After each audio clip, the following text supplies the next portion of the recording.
Well, hello ladies. I know it's been a while. This looks a little crooked. I don't know what's going on today with the camera. But anyway, I know it's been a while. I wanted to come really quick to I would say really quick, huh? I wanted to come and just kind of give y'all an update. Today is April 3rd, and I was going to do this update on yesterday, but I was having a really unstable day. So anyway, let's see, what do I even say, huh?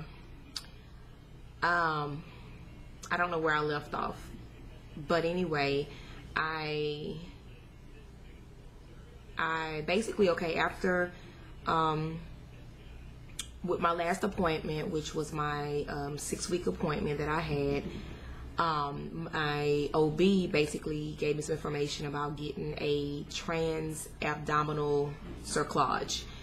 As you know, in my pregnancy, I had an emergency cerclage, which is just a vaginal cerclage that is done as a rescue. You know, it's kind of like something that last minute, hey, let's hurry up and try and close it up and hold the babies in.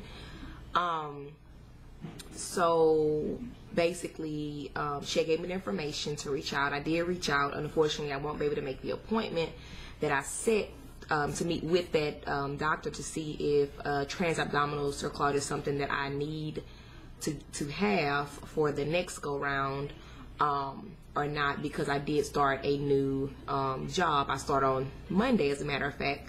It's an at-home job, and no, they don't have the insurance. My husband, his job doesn't have the insurance that we need. But the actual procedure, the actual FET, we just have to have $3,200, which is really not bad. But I mean, when you have the insurance, it kind of sucks, you know. So anyway, so being that I did start this new job, they really don't want you to take off days within the first so many weeks or so. So I may end up having to push it back, because my appointment was supposed to be the 16th of April. So I'm going to have to probably push it back. Anyway, I was going to meet up with them, and there's another lady I was going to meet up with. They're the two that actually do these cerclages in Houston area. So anyway, I went to go visit my RE at the IVF clinic, and you know, basically I had already wrote a head nurse and one of the actual receptionists, because I became really close to them, and I had wrote them everything that had happened from the day that I went in and my service was opening. So I wrote them ahead of time and told them everything that happened. So when I went to go visit with my my doctor, my IVF doctor, he actually already had read everything, and he knew exactly, you know, what had happened and what went on. And so off the bat, you know, it was really strange, because everybody was giving us hugs, because everybody knew what happened. And you know, you become like a family, you know, with them, because they see you so much. They know all your business. They know everything. And so when this happened, everybody was just so happy that it happened. And then now that this happened, it's like, now they're like, oh, you know, I'm so sorry. They're giving us hugs and stuff and all kind of stuff. But anyway, he was just basically, when he walked in, he was just like, man, he was like, I am so sorry, like that. And so you know, he apologized, which it wasn't his fault, but he apologized, and he was just like, I'm so sorry. And he kind of asked, you know, what are y'all plans? You know, what do you want to go from? Where do you want to go from here? And so anyway, we basically talked about the trans-abdominal, and like I said, he gave me another name of another high-risk doctor that does the cerclage surgery or whatever. And he basically was telling me too, he said, well, instead of having a so abrasive like a major surgery, he said, you know, I think if you have the actual vaginal cerclage and have it done earlier, like way early, before you even start funneling or whatever the case may be, you know, whatever opening, that will do the trick you know, even though with the cerclage that I got was emergency and it caused an infection, I feel that because at the time that I had the surgery, they found I had a very bad yeast infection, and along with that I was very I was already like inflamed and irritated down there. And it's kind of like if you have a bad sore or something and you're trying to stitch it up without treating it, you know, it's kind of like, so they treated it, but my tissue and everything down there was already irritated and inflamed, and it just caused an infection. And so anyway, he was just telling me it might be better to just not do the transabdominal because of the extensive surgery, and instead do the vaginal cerclage again, but have it as a preventative rather than a rescue, you know, preventative measure, you know, like before or right when I turn to my second trimester, then get it done where it's still high before, you know, because I mean it was still a 4 when I was at 16 weeks. It was still a 4, you know, my length, my cervical length, and then went back to the doctor 2 weeks later. It was at like between 3 and 4, so it was still good. And then 2 weeks after that, I go, and then bam, it's like you have like this much left, like you're at 1 or 2. So anyway, he said he think that would work, you know, that would be better than having another surgery. And then when I have to deliver the baby, then it would have to be a cesarean, you know, so I have to get cut up so many times, twice this year, and then once, you know, so many months later. So anyway, he was just telling me that it might be better to do that. He said, but of course it's not his expertise. He said, so just check with them to see what they think. If it's something that, you know, it's not like the babies were falling out or anything, but I was just basically, my body was trying to go into labor, you know, but I didn't have contractions, nothing like that. So we'll see, you know, what they say, and go from there. So anyway, we had a discussion.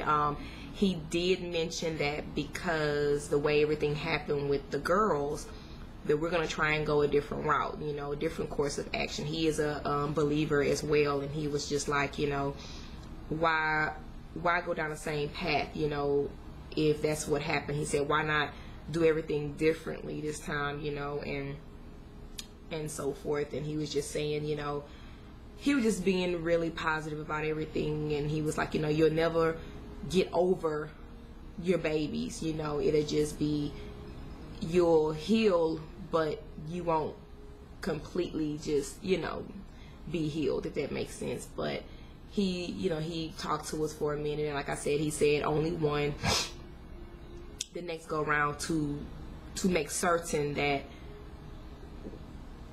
we're able, that we can get that one baby, you know. And it does kind of hurt a little bit, because for some reason it's like I feel like I should put 2, you know, and stuff, but then, you know, I guess it's because I feel like those 2 are gonna come back,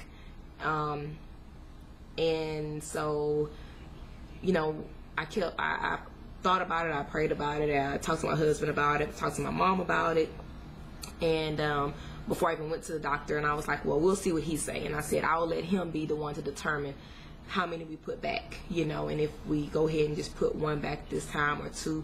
In our hearts, we really wanted to put 2 because we, you know, you just feel like, I don't know, since you've had 2, you feel like you want to put 2 in again, you know. And so anyway, the doctor was like, we know you have really good, strong embryos. We know that you're really healthy. They took the first time, you know, and everything was good. They were healthy babies. It wasn't like it was any other problem. It's just, you know, my body. And so anyway, so he said, I think the course of action should be, we put 1 in, you get the preventative cerclage, and let's do it that way. That way, in the future,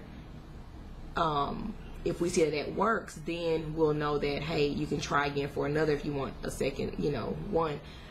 And so we were just thinking like, you know, 2 and 1 and we done type deal. You know, we definitely wanted to have, you know, 2 other children, but I feel though as though, you know, put one in, and me and my husband was like, you know, I guess if it's meant to be twins, then maybe that one egg is split. You know, I don't know how common that is, and I don't know how common it would be for me. I do have twins that run in the family as well. My dad is a twin. Him and my aunt, they're twins, and we have lots of twins in the family.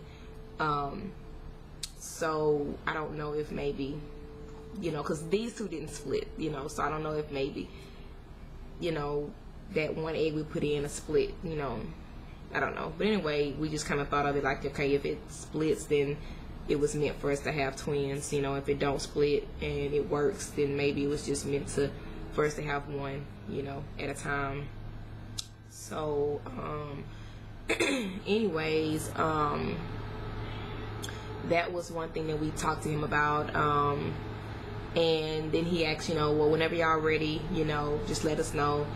And I said, well, we did set a month, which was just like last year. We did it in August, the transfer in August, and we plan on trying to do it again this August. And so he was like, perfect. He said, well, being that you had a C-section, he said I was gonna tell you no later or no sooner than July. So basically starting in June, we will start getting our calendars together, getting medications. We have to pay, we have to have everything paid for before the transfer date. So we'll be working on that, and, you know, thank God I do have a job now where I can contribute and help hubby out.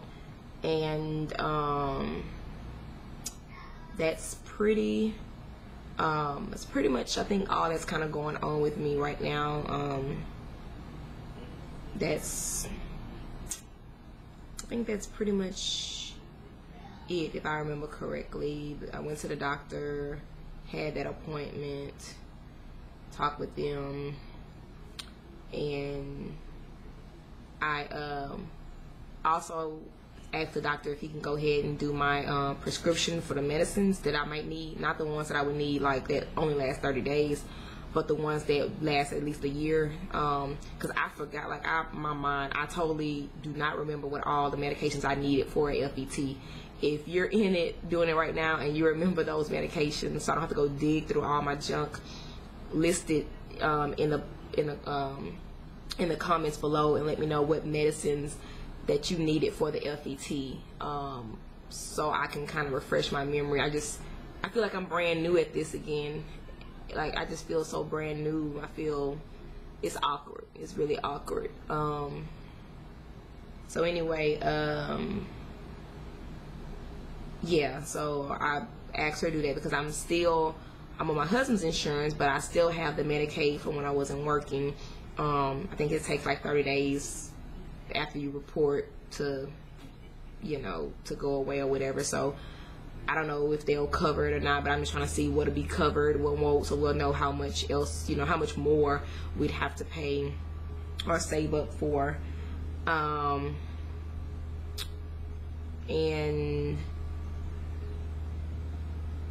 But like I said, neither one of our insurance is so crazy because both of our insurance is the same thing, United Healthcare. And United Healthcare sucks big time. They suck. But I don't know. I don't know what this journey holds. You know, it's a new chapter. You know, that chapter, you know, is past, and so we're into a new chapter. And I read, there was a couple things that I read earlier during the week that I read. There was one post that said, talk about your blessings more than your burdens. So I've been practicing that, you know, to try and stop going backwards, you know, to keep talking about the good things that, you know, have happened or are happening. Oh, and there is a I'm gonna try and link it in the description box. There was a girl that actually came up with a petition to change the viability to 22 weeks instead of 24, because it sucks that so many women have babies, or let's say are are dilated or have incompetent cervixes, and they're trying to keep that baby in till 24 just to have a chance at life. When they come out at 22 weeks, a lot of them are heartbeats and healthy and everything. They just need assistance, you know, in the premature lungs that they may have, or, you know. And so I actually signed it. I have it on my Facebook page, but I'm going to post it here.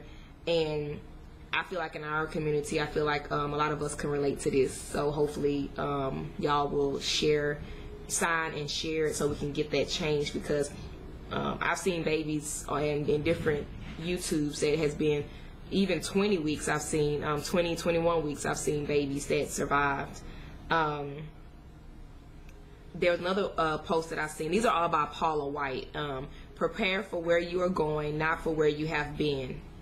And that kind of rung an alarm. You know, it kind of, I don't know, it made me feel some type of way, because I was like, okay, I need to prepare for where I'm going, not where I have been. Like, you can't prepare for where you've been.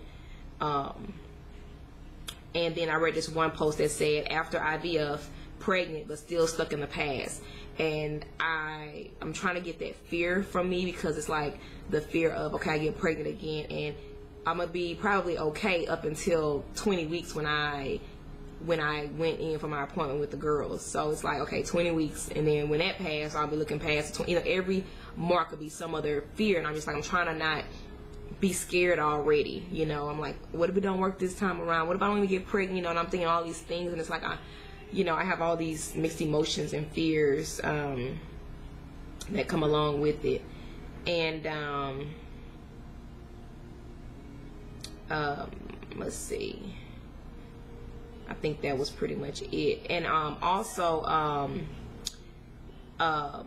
there is also another link I'm gonna post. When I was going through what I was going through, I actually had a group of ladies that reached out to me, and basically it was K Ball that actually informed me about it and told me about the group. It's called, I think, Increasing Your, oh Lord, I'm just all out of commission. But I do have my phone, so I don't have to go run and get it. But basically it's like a sermon or a prayer group rather, and the prayer group basically pray for those that have been trying or have lost babies, or that are, you know, have went through things. I don't know where it went, but anyway, basically you know, they prayed for me, and they preach about, you know, certain things. And let's see, it's called Fertilizing Your Faith. And they also, like I said, they do prayer for you and everything, and just talk about things that you can relate to and so forth going through this journey. And I'll post that link as well. I was like, I can post a link for the number or something like that. I'm gonna try and see if I can post that. But that did help. And what's so crazy is I actually tuned in one Monday, and because I kept forgetting, and somebody actually reminded me, and I put it in my calendar. Well, I listened to it that day, and do you know, the devil tried to keep me from listening to it. I dialed in, I don't know how many times. I kept getting a very low voice, a robotic voice, and it just kept on messing up. So when I finally got a hold to it, I was like, I'm not gonna let this stop me, because I need to hear some kind of prayer, some kind of sermon, something. So I kept on dialing, I kept on dialing. Finally get in. I kid you not, I finally got in, y'all. And I'm gonna see if I still have that picture. I'm gonna show y'all. I finally had dialed in, and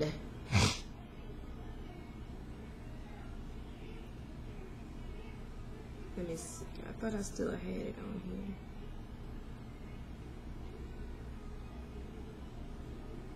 It may be in this one here. No.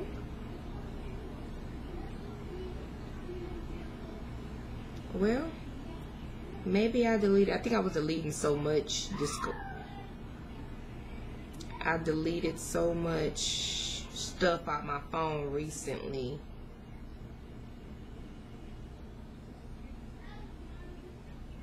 anyway, I don't know, I can't find it. But anyway, basically, I put the phone to my ear to listen, and my ear was pressing buttons. It was like beep, beep, beep, and I was like, so I got ready to look at my phone to press to move the keypad off the phone and turn it off so that way I wouldn't be pressing nothing. And I kid you not, I sent it to somebody. I think I sent it to Sunshine. I think I had text her the picture, if I'm not mistaken. I think, look at, she the last person I talked to on my text message. She the last person I talked to, so she was already up. So let me see on my phone. Let me see, because I text her.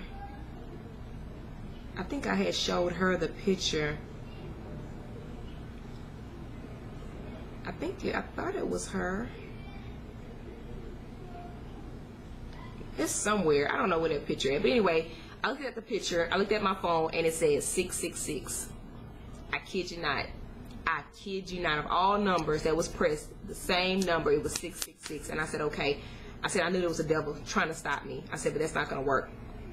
And so I listened, and I mean, it helped so much. And at the very end, when they knew that I was on the line, I felt just the presence of God, because everybody just started shouting in happiness that I had made it to the line.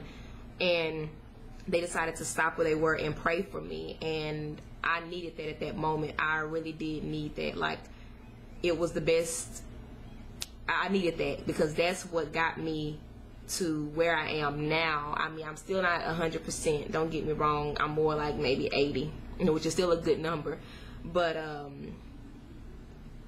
it was just like, man, like, I needed that so bad. I needed that so bad. And I just really thank those ladies. But I'm going to put that in the box as well. What else?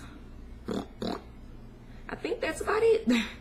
Everybody's doing good. LeBron is doing good. My husband, he's doing well as well. I still have to get him to make a video he wanted to make a video for, how he feel about everything and stuff. We still have our meltdowns together. We've watched movies. He came home this past weekend and we watched a couple of movies, and we both had moments of tears, so it's still come and go. And he really has been my strength. I know God has been there, but as far as a physical lean on, my husband has really, just been my source of enlightenment, because I can't say he's taking it well, but he's taking it well. He's doing really good. And he's, he every day is kind of like a little sermon to me. He'll talk to me and say, well, baby, don't think that way, or don't get upset at that way, or stuff like that. Because I do have my moments, and I'm just like, some people, I don't want to sound mean or anything, but I just feel like my situation is my situation. Nobody else dealt with my situation, so it makes me like, you don't know how I'm feeling, but like I said, I've met a lot of women throughout the process, and I probably have not been as helpful as I wanted to be, because I do be in my emotions, and it's really hard to help somebody else make them feel good when you're not 100. So forgive me for that. Forgive me for not being the person I used to be. I'm a little numb to it all. I really am. But like I said, we do have a new journey that's coming up. I decided to share this with y'all because I know, like me, I have people that are on my list on YouTube that I follow that have left dry, like just high and dry, like, after maybe they didn't get the BFP or they didn't get the results they wanted. You didn't hear from them for a very long time, or I'm still waiting to hear from them. And it bothers me because I feel like my sister didn't even let me know how she's doing, or she didn't check in. So I don't want to be that person that leave y'all hanging and y'all praying for me, and I don't let y'all know that y'all prayers are working, or so I'm still undecided of when I'm actually going to start filming the actual journey. This may be the beginning right here, but I just pray for better videos to come and so forth. So I love you all. God bless you all. Many of you have had your babies. Some are still pregnant. Some are still trying, and so blessings to all of y'all. And love y'all. I miss y'all. I miss y'all a lot. And so hopefully I'm trying to meet up. I'm trying to see if maybe I know Sunshine, she's in Texas now, and Dee is in Louisiana, and we're all kind of close. So hopefully soon. And there's a couple of the new people that I've met that they don't have YouTube channels. They actually stay in Texas. So hopefully we can all like meet up and go do like a luncheon and talk and stuff like that. That would be pretty cool to kind of hang out, you know, stuff like that. Just talk, cry, laugh, cry again, laugh, cry some more. But anyway, I love you all. Thank y'all so much for checking in on me, the prayers, donations. It's so crazy because it's been probably about a month since the donation stopped, and I was like, you know, I'm so grateful. I'm gonna go ahead and, you know, X out of the thing, X out of the website rather.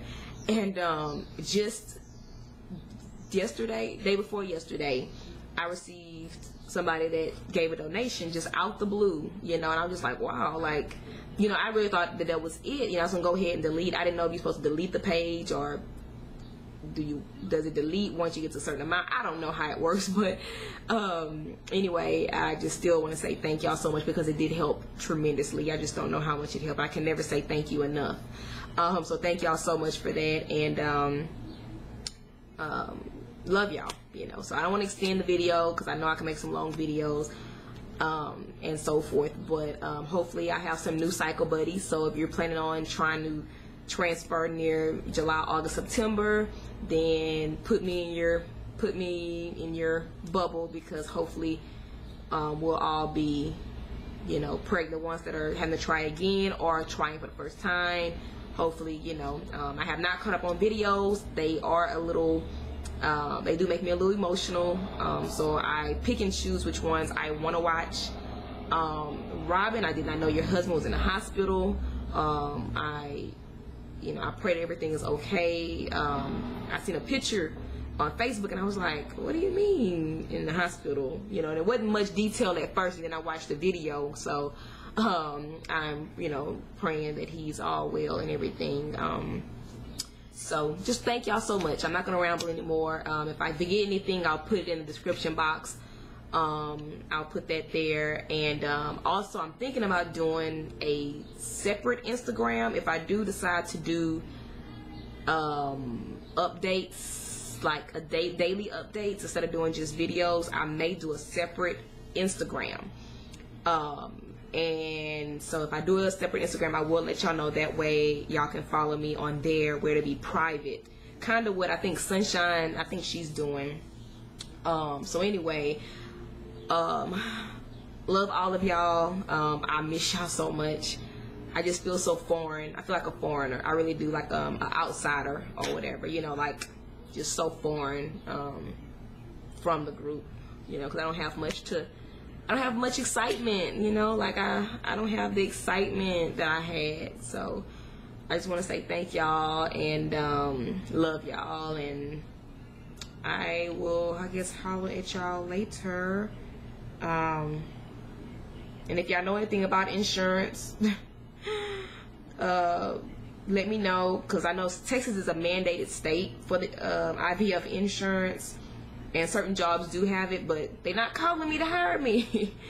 And even though Texas is a mandated state for IVF, it's only mandated, like, it's with groups. So a group insurance, you know, or whatever, like through jobs and so forth. So anyway, I guess I will holler at y'all later. I guess it's like I'm on the phone with y'all. I'll holler at y'all later. I'll talk to y'all later. All right, bye. Bye.